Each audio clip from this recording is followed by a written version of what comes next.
నిన్న ముఖ్యమంత్రి గారు నాడు నేడు అని చెప్పి స్కూల్స్ని ఈ రాష్ట్రంలో ఉన్నటువంటి 45,000 స్కూల్స్లో 15,000 స్కూల్స్ని ఆధునీకరణ చేసి వాటిని విద్యార్థులకి అంకితం చేసి మళ్ళీ సెకండ్ ఫేజ్కి ఒక 15,000 స్కూల్ని ఆధునీకరణ చేయాలని చెప్పి నిన్న శ్రీకారం చుట్టి పి గన్నవరం ముఖ్యమంత్రి గారు ప్రోగ్రాం పెట్టుకున్నారు. దాదాపు 4,000 కోట్ల రూపాయలతో విద్యార్థుల తల్లిదండ్రులు అడగలేదు, విద్యార్థులు అడగలేదు. వాళ్ళకి మంచి ఆహారం పెట్టాలి, మంచి బట్టలు ఇవ్వాలి, మంచి బూట్లు ఇవ్వాలి, మంచి సాక్స్ ఇవ్వాలి, మంచి పుస్తకాలు ఇవ్వాలి, నాణ్యమైనటువంటి ఇంగ్లీష్ మీడియం విద్యను అందించాలి. అదేవిధంగా స్కూల్స్లో ఉన్నటువంటి బాత్రూమ్స్ కానీ లేకపోతే మంచినీళ్ళ సౌకర్యాలు కానీ గ్రీన్ బోర్డులు కానీ కూర్చుంటాకి కుర్చీలు బల్లలు కానీ కింద గ్రౌండ్స్ కానీ కాంపౌండ్ వాల్స్ కానీ అన్నీ కూడా నిర్మించాలని చెప్పి 4,000 కోట్ల రూపాయలతో ఓట్లు లేనటువంటి పిల్లల కోసం ముఖ్యమంత్రి గారు ఖర్చు పెట్టి నిన్న జాతికి అంకితం చేస్తే రెండో ఫేజ్ పనులు మొదలు పెడితే ఈ చూడలేనటువంటి ఈ చౌట దద్దమ్మ ఈ పనికి మాలిన 14 సంవత్సరాలు ముఖ్యమంత్రిగా పనిచేసినటువంటి లుచ్చా నాయుడు చంద్రబాబు నాయుడు ఇటువంటి లుచ్చా కార్యక్రమాలని శ్రీకారం చుట్టి ఎక్కడో ఒక ఫేస్బుక్లో పరిచయమైనటువంటి ఒక సంఘటన ఒక విద్యార్థిని మీద ఒక దుర్మార్గుడు చంద్రబాబు లాంటి వెధవ ఒకడు దారుణంగా హత్య చేస్తే దాన్ని తీసుకొచ్చి ముఖ్యమంత్రి గారికి రాష్ట్ర ప్రభుత్వానికి అంటగట్టి ఆ కార్యక్రమాన్ని కనుమరుగు చేయాలన్నటువంటి రాజకీయ లబ్ధితో ఒక దళిత మహిళ శవాన్ని అడ్డం పెట్టుకుని శవ రాజకీయాలు చేస్తున్నటువంటి ఈ చంద్రబాబు నాయుడు గారిని ఈ పప్పు నాయుడు గారిని వీళ్ళిద్దరిని ఏం చేయాలి? గొయ్యి తీసి గోతులో పాతి పెట్టాలి ఈ వెధవలిద్దరిని. ఇటువంటి రాజకీయాలు ఈ రాష్ట్రంలో నడుస్తున్నాయి, ప్రజలందరూ కూడా గమనించాలని చెప్పి మరి జగన్మోహన్ రెడ్డి గారు చేసేటువంటి మంచి కార్యక్రమాలకే మరి తట్టుకోలేక ఇటువంటి చిల్లర రాజకీయాలు చేస్తున్నటువంటి చిల్లర కుక్కలకే ఈ చంద్రబాబు నాయుడికి ఈ పప్పుగాడికి ఇద్దరికీ కూడా ప్రజలు గట్టిగా బుద్ధి చెప్పాలని చెప్పి కోరుతున్నా. ఇప్పుడు నిన్న చంపినటువంటి వ్యక్తి ఉన్నాడు, ఎన్ని గంటల్లో పట్టుకున్నారు పోలీసులు? 12 గంటల్లో అరెస్ట్ చేసి తీసుకొచ్చి జైలుకి పంపించారు. ఇంకేం చేయాలి ఈ ప్రభుత్వం? ఎక్కడో పరిచయం అయినటువంటి ఒక వెధవ ఇప్పుడు ఎన్టీ రామారావుని వెన్నుపోటు పడి చంపినటువంటి సన్నాసి ఎవడు?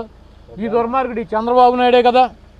పిల్లనిచ్చినటువంటి మామని వెన్నుపోటు పడిచి ముఖ్యమంత్రి పదవిని పార్టీని దొంగిలించినటువంటి దొంగ గజి దొంగ ఆ నిన్న చంపినటువంటి ఆడికి ఈ చంద్రబాబు నాయుడికి ఏమన్నా తేడా ఉందా?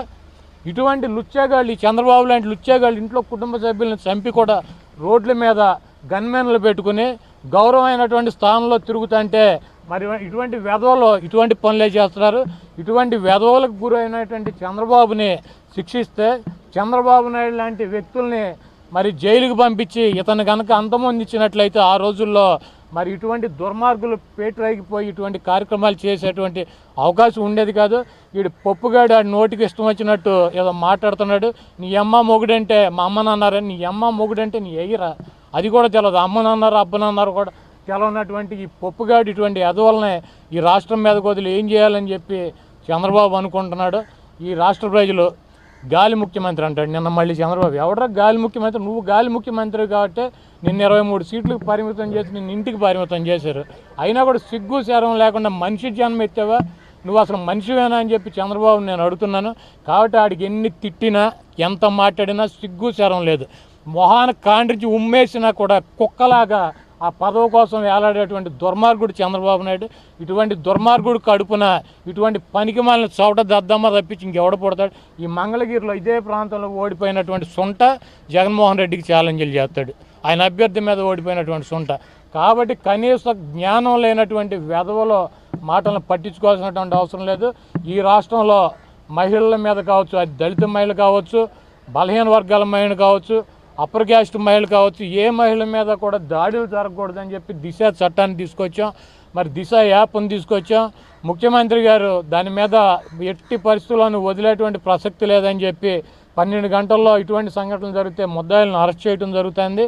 మరి రాబోయే రోజుల్లో ఇంకా కట్టుదిట్టంగా ఎక్కడైనా చిన్న చిన్న లోపాలు ఉన్నా కూడా వాటిని కూడా రెక్టిఫై చేసుకుని ఈ రాష్ట్రం ఉన్నటువంటి మహిళల్ని ఆడబొడుచుల్ని కాపాడేటువంటి బాధ్యత ఈ ప్రభుత్వం తీసుకుంటుంది. ఎవడాడు ఆడి బొంద ఆడ లోకేష్ గారు పప్పు నాయుడు ఆడ పనికిరానటువంటి వెధవ వైసీపీ నా కొడుకులు అంటే అరే లోకేష్ పప్పు నా కొడక అని చెప్పి తిడతారు. ఆడి బాబుని చంద్రబాబు గారిని కూడా అరే మచ్చలు ఉన్నటువంటి ఒళ్ళంతా మచ్చలు ఉన్నటువంటి గజ్జి కుక్క నా కొడక అని చెప్పి తిడతారు.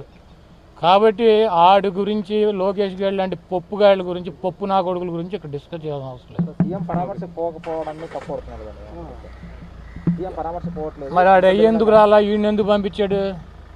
ఆడు ఖాళీగానే ఉన్నాడుగా ప్రతిపక్ష నాయకుడు. ఆడు వచ్చాడా చంద్రబాబు?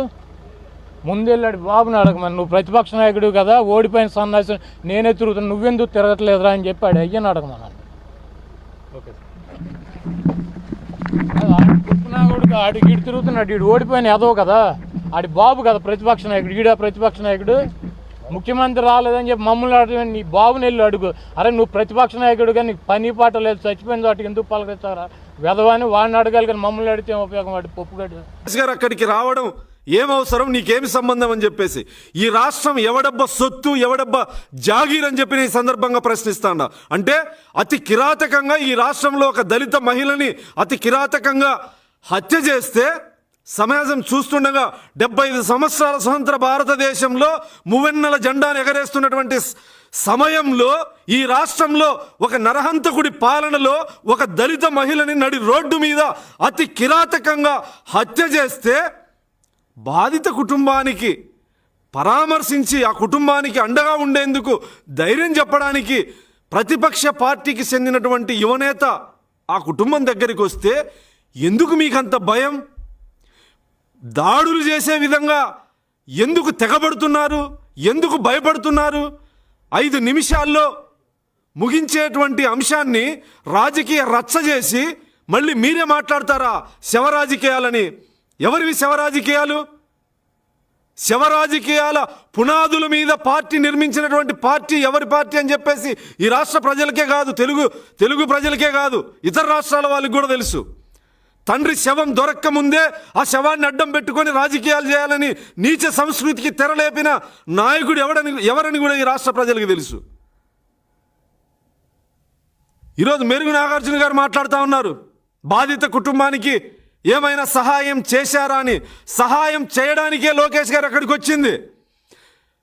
అక్కడ ఆ తల్లిని చెల్లిని పరామర్శించే క్రమంలో మా తండ్రి గారు వస్తున్నారని చెప్పేసి ఆ అమ్మాయి, చనిపోయిన అమ్మాయి రమ్య చెల్లెలు మాట్లాడి ఫోన్ ఇచ్చి ఒక 15 నిమిషాల్లో వస్తున్నానని చెప్తే ఆ తండ్రితో మాట్లాడడానికి మేము అక్కడ లోకేష్ గారు వెయిట్ చేస్తే ఆ సమయంలోనే ఎందుకు మీరంతా లోకేష్ గారు అక్కడ ఉన్నటువంటి ఆ 15-20 నిమిషాలు ఎందుకు మీరు అక్కడ ఓర్చుకోలేక దాడులు చేయడానికి బూతులు తిడుతూ రెచ్చగొట్టే ప్రయత్నం ఎందుకు చేశారు?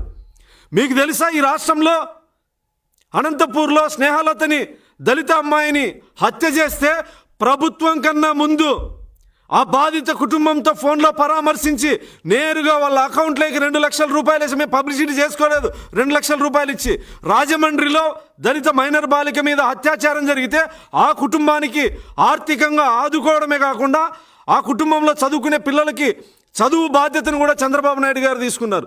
ఈ రాష్ట్రంలో దళితులకి ఎక్కడ అన్యాయం జరిగినా తెలుగుదేశం పార్టీ ఆర్థికంగా ఆదుకుంటా ఉంది. ఈరోజు మీరు ఒక చట్టాన్ని తీసుకొచ్చారు, దిశ చట్టాన్ని. అసెంబ్లీలో మీ ముఖ్యమంత్రి చేసినటువంటి చట్టం చేసే ముందు మాట్లాడినటువంటి మాటలకి మీరు ఎందుకు కట్టుబడి లేరని చెప్పేసి లోకేష్ గారు మాట్లాడితే వ్యక్తిగత దూషణలు చేస్తారా? వ్యక్తిగతంగా విమర్శిస్తారా? ఈరోజు లోకేష్ గారు ఎప్పుడైతే అక్కడికి వచ్చారో ఎందుకు మీరు భయపడుతున్నారు? ఎందుకు మీరు వ్యక్తిగత దూషణలు చేస్తూ ఉన్నారు? అరే నాలుక కోస్తామని చెప్పేసి హెచ్చరిస్తావా? అరే లుచ్చానా కొడక, లోకేష్ ఒక దళిత మహిళ మీద హత్య గావించబడితే ఆ కుటుంబానికి అండగా ఉండేందుకు వస్తే నాలుక కోలుస్తావా? రారా కొడక చూసుకుందాం, నాలుక కోసే సమయం నువ్వు చెప్తావా మేం చెప్పాలో? నీకు దమ్ముంటారా? నువ్వు ఎమ్మెల్యే అవుతారా? ఏం గాజులు దొడుకున్నావా తెలుగుదేశం పార్టీ నాయకులము? అరే లుచ్చా అని మాట్లాడతావురా నా కొడక? మాకుంది, కానీ మాకు సభ్యత సంస్కారం ఉంది కాబట్టి నిన్ను బూతులు తిట్టుకోకుండా వదిలేస్తూ ఉన్నాం. అసలు ఒక ఎమ్మెల్యే తన అనుచరులను తీసుకొని మీరు ఆ కుటుంబానికి న్యాయం చేయాలని మీకు అనిపిస్తే లోకేష్ గారు అక్కడి నుంచి వెళ్ళిన తర్వాత మీరు ఎంతసేపు అయినా అక్కడ మాట్లాడుకోండి. దహన సంస్కారం ఎప్పుడు జరిగాయి? లోకేష్ గారు ఉన్నప్పుడు దహన సంస్కారాలకి తీసుకుపోయే సమయం అది. మీరు ఎప్పుడు తీసుకెళ్లారు? సాయంకాలం. లోకేష్ గారు అక్కడికి వచ్చిన సమయం ఎంత?